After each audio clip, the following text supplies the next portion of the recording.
নবীর সিনা চাক হয়েছে, পৃথিবীর কোন নবীর সেটা হয় নাই। সুবহানাল্লাহ। দুইবার হয়েছে এটা বিশ্বনবীর জীবনে।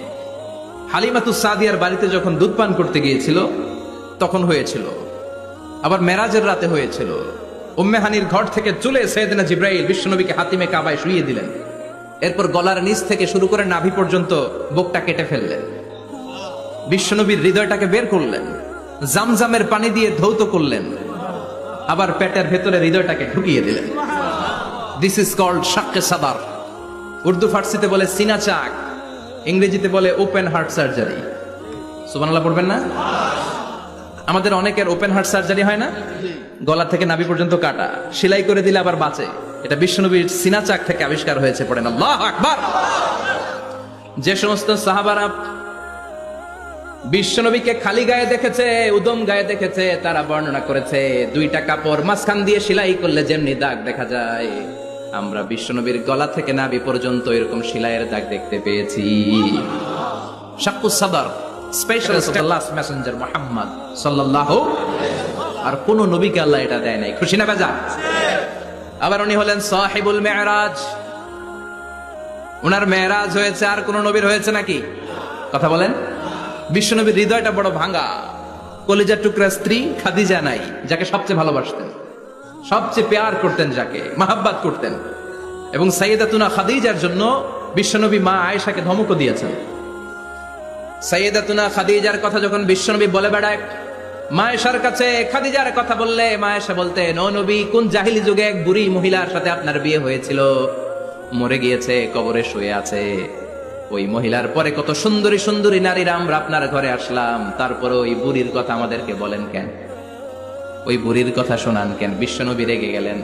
সাইয়েদাতুনা খাদিজাকে বুড়ি বলার কারণে বিশ্বনবী মা আয়েশার চোয়ালটা এইভাবে চেপে ধরেছে। কোনদিন স্ত্রীর গায়ে হাত তোলেননি, শুধু এই একবার খাদিজাকে বুড়ি বলার কারণে মা আয়েশার থুতনি চেপে ধরেছিলেন। আল্লাহু আকবার। আবার বিশ্বনবী বলতেন, রুজিকতু হুব্বাহা, খাদিজার ভালোবাসা আল্লাহ আমার হৃদয়ে ঢুকিয়ে দিয়েছে। আবার বিশ্বনবী দোয়া করলে বলতেন, ও আল্লাহ, ওই কিয়ামতের ময়দানে যেদিন বন্ধু বন্ধুরে চিনবে না, বাবা ছেলেরে চিনবে না, মা তার মেয়েরে চিনবে না, পীর সাহেব মুরিদরে চিনবে না, মুরিদ পীর সাহেবরে চিনবে না, ওই কঠিন দিনে যেন আমি আমার কলিজার টুকরা খাদিজারে ভুলে না যাই। ওই কঠিন দিনে আমি যেন আমার খাদিজারে চিনতে পারি। সুবহানাল্লাহ। তার মানে ভালোবাসা বেশি না কম?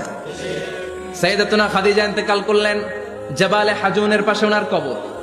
যারা হজ উমরা করতে গিয়েছেন দেখেছেন না, মক্কা একটা কবর আছে, এটা মাকবারাতুল মা'লা। মা'লা, কিন্তু এটারে বাংলাদেশিরা বলে জান্নাতুল মুআল্লা। কি বলে? এটারে জান্নাতুল মুআল্লা বলবেন না, কারণ এই কবরস্থানে অনেক কাফির মুশরিকেরও কবর আছে, তো ওদের কবরস্থান কি জান্নাত হতে পারে? এটাকে মাকবারা বলবেন। মাকবারা মা'লা বা মুআল্লা, আর মদিনায় হচ্ছে মাকবারাতুল বাকিয়া। মুআল্লা কবরস্থান মক্কায়, আর বাকি কবরস্থান মদিনায়। এর পাশে বিশাল এক পাহাড়, হেরেম শরীফ থেকে দেখা যায় জাবালে হাজুন, এর পাদদেশে বিশ্বনবী নিজ হাতে সাইয়েদাতুনা খাদিজাকে কবর দিয়েছেন। কবর দিয়ে সবাই চলে যায়, বিশ্বনবী যায় না। দাঁড়িয়ে দাঁড়িয়ে কাঁদতে লাগলেন। সাইয়েদনা আবু বকর বলেন, নবী চলেন ঘরে ফিরে যাই। বিশ্বনবী বললেন, তুমি যাও, আমি যাব না। যেই মহিলাটাকে এইমাত্র কবর দিলাম সাধারণ মহিলা না, আমার বিপদের দিনের সঙ্গিনী খাদিজা। আজীবন আমাকে ছাতার মতো শেল্টার দিয়েছে, সমস্ত সম্পদ আমার পায়ের সামনে বিছিয়ে দিয়েছে রে আবু বকর। তোমার মনে চাই ঘরে ফিরে যাও, আমি দাঁড়িয়ে থাকবো। এখনই খাদিজার কবরের 3টা প্রশ্ন করা হবে, আমি খাদিজার পক্ষ থেকে 3টা প্রশ্নের জবাব দিয়ে তারপরে ঘরে ফিরে যাবো রে আবু বকর। কি প্যার করতেন! সাইয়েদাতুনা খাদিজা ইন্তেকাল করলেন, চাচা আবু তালেব ইন্তেকাল করলো। দাওয়াত দেওয়ার জন্য বিশ্বনবী ওই তায়েফের ময়দানে গেলেন। তায়েফের ছেলেরাও পাথর মেরে বিশ্বনবীর দেহটারে ঝাঁঝরা করে দিল। বলেন ঠিক কিনা? খেয়ে না খেয়ে দিন প্রচারের কাজে নিজেকে দিয়েছ বিলিয়ে, তায়েফের কাফিরেরা চিনল না সে আলো, দুষ্ট ছেলেদের পিছু দিল লেলিয়ে। পাথরের আঘাতে ক্ষত বিক্ষত হয়ে সারা শরীর থেকে রক্ত ঝরে। হে রাসূল, তোমাকে ভুলি আমি কেমন করে? হে রাসূল, তোমাকে ভুলি আমি কেমন করে? ঠিক কি না? খাদিজা নাই, আবু তালেব নাই, তায়েফে যে মার খেয়ে আসলেন, অন্তরটা একেবারে ভাঙা, আর মন বসে না, কিচ্ছু ভাল লাগে না। বিশ্বনবীর মনের ভেতরে হাহাকার। বিশ্বনবীর মনে হলো ডানে বায়ে দুনিয়ায় আমার মনে হয় কেউ নাই। বিশ্বনবী দুনিয়ায় বসে কষ্ট পায়, আরশের উপর থেকে এগুলো দেখে কে? আল্লাহ প্ল্যান করছেন কেমন করে আমার বন্ধুর মনটারে ভালো করা যায়। বিশ্বনবীকে স্পেশাল সারপ্রাইজ দেওয়ার জন্য আল্লাহ প্ল্যান করলেন। জিব্রাইল ডেকে বললেন, ও জিব্রাইল, আমার পেয়ারা নবীকে স্পেশাল সারপ্রাইজ দিব, কিন্তু এই সারপ্রাইজের গিফটটা তোমার হাত দিয়ে আমি দিতে চাই না, তুমি দিয়ে আসলে হবে না। আমার পেয়ারা নবীকে দুনিয়া থেকে টান দিয়ে আমার আরশের উপরে নিয়ে আসো।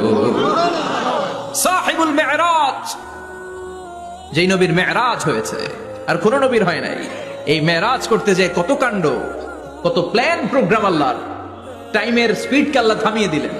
মক্কা থেকে উঠিয়ে বিশ্বনবীকে এক মরুভূমিতে রাখা হলো রাতে। বললেন দোয়া করেন। দোয়া করে বিশ্বনবী বললেন, ভাই জিব্রাইল, এটা কোন জায়গা, কোথায় দোয়া করব?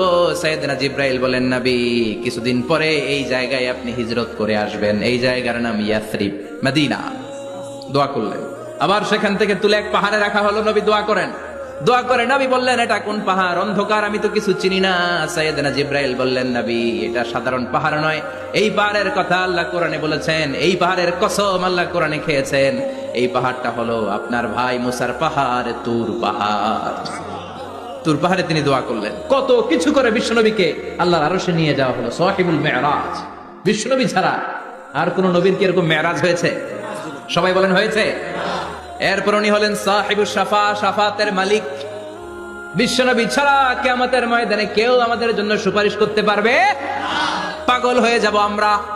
সূর্যটা মাথার কাছে, ক্ষুধায় তৃষ্ণায় জিহ্বাটা কুকুরের মতো বের হয়ে ঝুলতে থাকবে। মাথার মগজগুলো গলে গলে নাকের ছিদ্র দিয়ে কানের ছিদ্র দিয়ে বেয়ে বেয়ে পড়তে থাকবে। বাবা ছেলের দেখলে দিবে দৌড়, বলবে চিনি না, ইয়া নাফসি, আল্লাহ আমারে বাঁচাও, ঠিক কিনা? পীর সাহেব মুরিদ রে বলবে চিনি না, মুরিদ পীর সাহেব রে বলবে চিনি না, ভাই ভাই রে চিনবে না। সব নবী আর সব উম্মতের একটাই জিকির, ইয়া নাফসি, ইয়া নাফসি। নবীও জিকির করে ইয়া নাফসি, উম্মতও জিকির করে। সবাই সাইয়েদনা আদম রে ধরবে, সাইয়েদনা আদম বলবে আমি পারবো না। নূহের কাছে যাও, সাইয়েদনা নূহ বলবে পারবো না। ইব্রাহিমের কাছে যাও, সাইয়েদনা ইব্রাহিম বলবে পারবো না। মুসা আলাইহিস সালামের কাছে যাও, মুসা আলাইহিস সালাম বলবেন পারবো না। ঈসা আলাইহিস সালামের কাছে যাও, সাইয়েদনা ঈসা আলাইহিস সালাম বলে এত জায়গায় ঘুরে লাভ নাই, জায়গা মতো যাও মিয়া, জায়গা মতো যাও। মাকামে মাহমুদে বিশ্বনবীকে সেজদায় পড়ে থাকতে দেখবা। ওই নবী ছাড়া আজকের এই ভয়ঙ্কর আমাদের সবার বিপদের দিন, এই বিপদের দিনে আল্লাহর সামনে দাঁড়িয়ে কথা বলার মতো সাহস আজকে কারো নাই। বিশ্বনবী কাঁদতে থাকবেন, সেজদায় পড়ে কাঁদবেন। সবার জিকির ইয়া নাফসি, ইয়া নাফসি। বিশ্বনবীর জিকির ইয়া উম্মতি। কাঁদতে কাঁদতে নবী আমার বেহুশ। সবাই বিশ্বনবীর চারদিকে দাঁড়িয়ে থাকবে গোল হয়ে। আমার নবী মাকামে মাহমুদে সেজদায় পড়ে থাকবে। বিশ্বনবীর কান্না দেখে আল্লাহর সহ্য হবে না। আল্লাহ বলবে, না নবী, ইরফা রাসাক, মাথা উঠান, আর সইতে পারি না। সাল তুতা, এবার চান, কি লাগবে আপনার, সব দেব। ওয়াশফা তুশাফা, যার জন্য সুপারিশ করবেন তাকেই জান্নাত দিয়ে দেব। বিশ্বনবী বলেন, লিকুল্লি নাবিয়িন দাওয়া মুস্তাজাবা। সব নবীর দুনিয়াতে একটা স্পেশাল দোয়া ছিল, এটাকে বলে দাওয়া মুস্তাজাবা। এই দোয়াটা করলেই কবুল করে নিয়েছে কে? সব নবীর ওই দোয়াটা দুনিয়াতেই করেছেন। শুধুমাত্র কেবলমাত্র বিশ্বনবী তার স্পেশাল দোয়াটা আজ পর্যন্ত, এখন পর্যন্ত করে নাই। বিশ্বনবী বলেন, ওয়া ইন্নী আখতাবিউ দাওয়াতি শাফাআতান লি উম্মতি ইয়াউমাল কিয়ামা।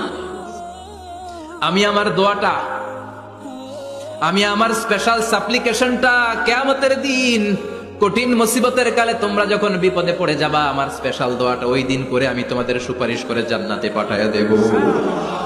সাহিবুস শাফা।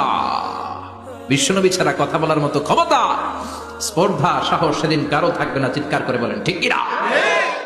বিশ্বনবীর ভালোবাসা যেন আমরা অন্তরে রাখতে পারি, তুমি তৌফিক দাও। বিশ্বনবীর